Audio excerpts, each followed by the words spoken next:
ଜୟ ଜଗନ୍ନାଥ ସାଙ୍ଗମାନେ, ଆଶା କରୁଛି ଆପଣମାନେ ସବୁ ଭଲରେ ଥିବେ। ଆଜି ଆମେ ଆସିଛୁ ଓଡ଼ିଶାର ସବୁଠାରୁ ପ୍ରସିଦ୍ଧ ଐତିହାସିକ ସ୍ଥାନ କୋଣାର୍କ ସୂର୍ଯ୍ୟ ମନ୍ଦିର ଦେଖିବା ପାଇଁ। ଏହାକୁ ବ୍ଲାକ୍ ପାଗୋଡ଼ା ମଧ୍ୟ କୁହାଯାଏ। ତେବେ ଚାଲନ୍ତୁ ବିଳମ୍ବ ନ କରି ଭିତରକୁ ଯିବା, ଏହାର ସୁନ୍ଦର କଳାକୃତିକୁ ଦେଖିବା। ଦେଖନ୍ତୁ ସାଙ୍ଗମାନେ, ଏହା ହେଉଛି କୋଣାର୍କର ସୂର୍ଯ୍ୟ ମନ୍ଦିର, ଯାହାକି ଦେଖିବାକୁ ଏକ ଚଳନ୍ତା ରଥ ପରି। ଏବଂ ଏହି ଚଳନ୍ତା ରଥରେ ଥିବା ପ୍ରତ୍ୟେକ ପଥରରେ ଖୋଦେଇ ହୋଇଥିବା ନର୍ତ୍ତକ ନର୍ତ୍ତକୀ, ଆମର କଳା ସାଂସ୍କୃତିକ କାରୁକାର୍ଯ୍ୟ ସତେ ଯେପରି ଜୀବନ୍ତ ହୋଇ ଉଠୁଛି। ଆମର ସଂସ୍କୃତି, ଆମର କଳା, ଆମର ପର୍ବପର୍ବାଣୀ, ନର୍ତ୍ତକ ନର୍ତ୍ତକୀ, ଢୋଲ ମହୁରୀ ଏବଂ ଲାଙ୍ଗୁଳା ନରସିଂହ ଦେବଙ୍କର ଯୁଦ୍ଧ ପରିଭ୍ରମଣର ଖୋଦେଇ ମଧ୍ୟ ଏଠାରେ ରହିଛି।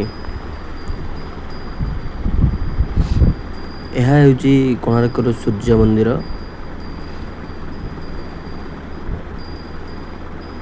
ଯେଉଁଟାକି ଦେଖିବାକୁ ଗୋଟେ ଚଳନ୍ତା ରଥ ପରି ଏବଂ ସୂର୍ଯ୍ୟଙ୍କର ଚଳନ୍ତା ରଥ ପରି।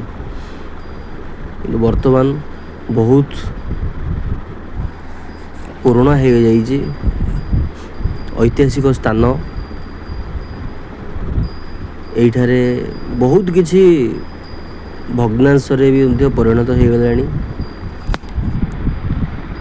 ଯାହାକୁ ଅନେକ ଦେଶ ବିଦେଶ ଏବଂ ବହୁତ ରାଜ୍ୟରୁ ମଧ୍ୟ ଲୋକ ଆସନ୍ତି ଏହାକୁ ପରିଦର୍ଶନ କରିବା ପାଇଁ।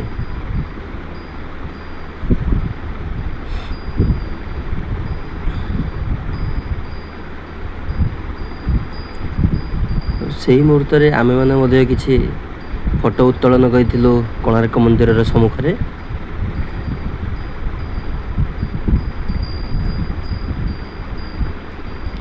ଦେଖନ୍ତୁ, ଏହା ହେଉଛି ସୂର୍ଯ୍ୟ ମନ୍ଦିରର ମୁଖ୍ୟ ଦ୍ୱାର, ଯେଉଁଟାକି ଏଇଭଳି ଦେଖିବା ପାଇଁ। ସେ ଉପରକୁ ସିକ୍ୟୁରିଟି ଗାର୍ଡ଼ ଭାଇମାନେ ଆମକୁ ଯିବାକୁ ଦେଲେ ନାହିଁ, ସେଥିପାଇଁ ଆମେ ଦୂରରୁ ରହିକି ହିଁ ଫଟୋ ଉତ୍ତୋଳନ କରିଛୁ। ପ୍ରସିଦ୍ଧ ମନ୍ଦିରକୁ 13ଶହ ଶତାବ୍ଦୀରେ ପ୍ରାୟ 1250 ଖ୍ରୀଷ୍ଟାବ୍ଦ ଉତ୍କଳର ଗଙ୍ଗବଂଶୀୟ ମହାରାଜ ଲାଙ୍ଗୁଳା ନରସିଂହ ଦେବ ନିର୍ମାଣ କରିଥିଲେ ଏବଂ ମନ୍ଦିର ଗଢ଼ିବା ପାଇଁ ରାଜ୍ୟର ଶ୍ରେଷ୍ଠ 1200 ଶିଳ୍ପୀ ବା ବଢ଼େଇ ନିୟୋଜିତ ହୋଇଥିଲେ।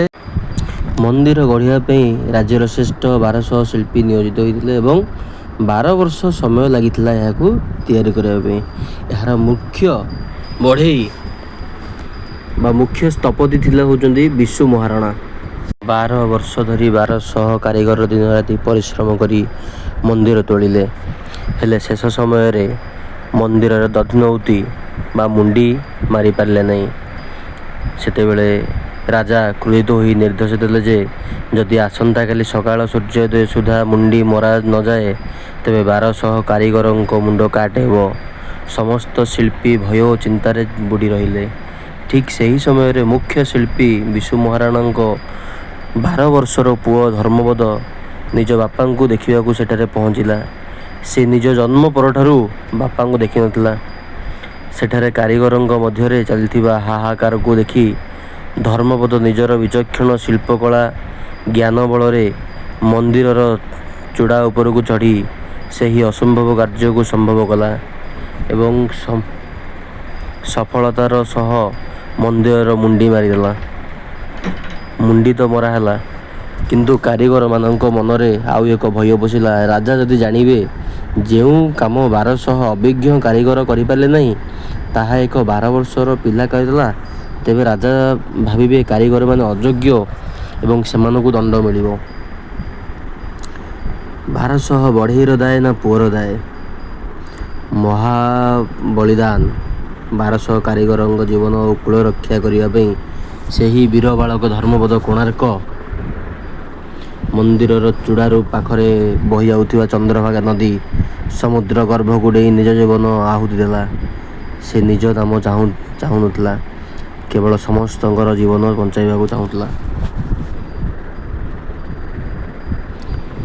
ସାଙ୍ଗମାନେ, ଏହା ହେଉଛି ଧର୍ମପଦର କାହାଣୀ ବା କୋଣାର୍କରେ ଲୁଚି ରହିଥିବା ଗୋଟିଏ ଐତିହାସିକ କାହାଣୀ, ଯେଉଁଟାକି ଆମେ ଛୋଟବେଳେ ମଧ୍ୟ ସାହିତ୍ୟ ବହିରେ ଆମେ ଏଇଟା ପଢ଼ିଥିଲୁ।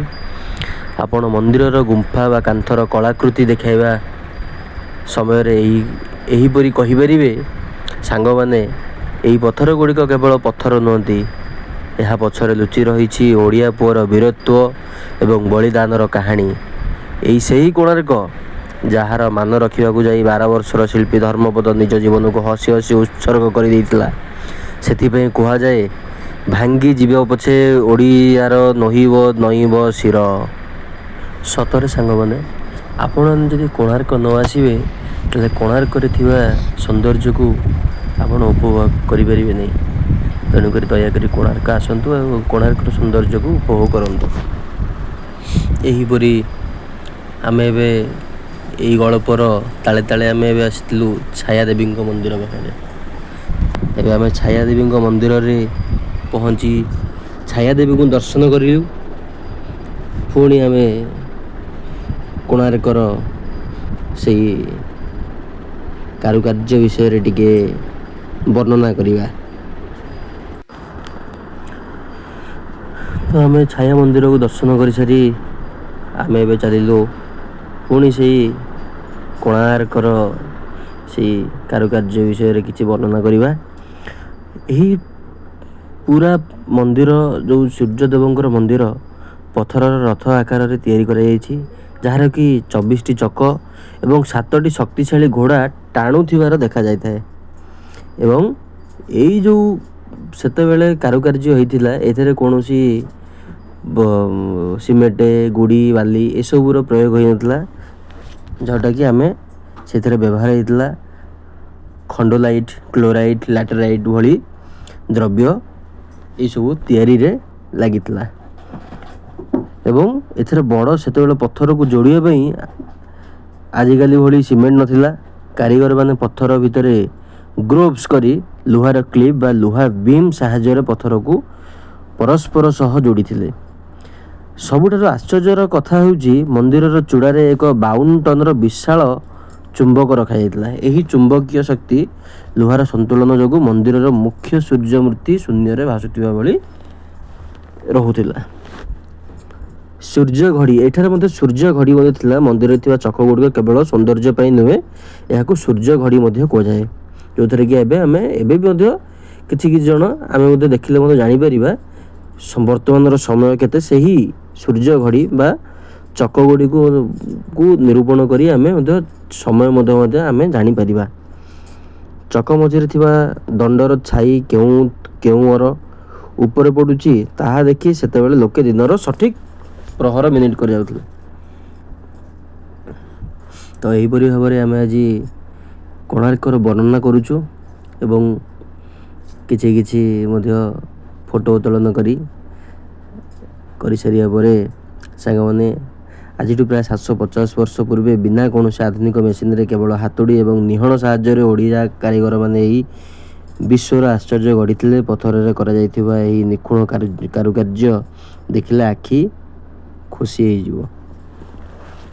ତ କୋଣାର୍କ ବୁଲି ସାରି ଆମେ ଟିକେ ଚନ୍ଦ୍ରଭାଗା, ବର୍ତ୍ତମାନ ତ ସେତେବେଳେ ଧର୍ମପଦ ଚନ୍ଦ୍ରଭାଗା ନଦୀ ଗର୍ଭକୁ ଡେଇଁ ଜୀବନ ଦେଇଥିଲେ ଆଉ ଆମମାନଙ୍କ ମଧ୍ୟରେ ମଧ୍ୟ ଅମର ହେଇଥିଲେ।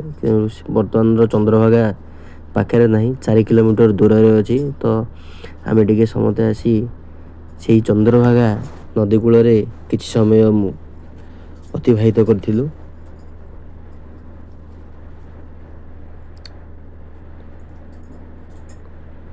ତ ଯଦି ଆପଣଙ୍କୁ ଆଜିର ଏହି କୋଣାର୍କ ଭ୍ଲଗ୍ ଭଲ ଲାଗିଥାଏ, ତେବେ ଭିଡ଼ିଓକୁ ଲାଇକ୍, ସେୟାର ଏବଂ ଚ୍ୟାନେଲକୁ ସବସ୍କ୍ରାଇବ୍ କରିବାକୁ ଜମାରୁ ଭୁଲିବେନି। ପୁଣି ଦେଖା ହେବା ଆଉ ଏକ ନୂଆ ଭ୍ଲଗ୍ରେ। ସେ ପର୍ଯ୍ୟନ୍ତ ରହୁଛି। ଜୟ ଜଗନ୍ନାଥ।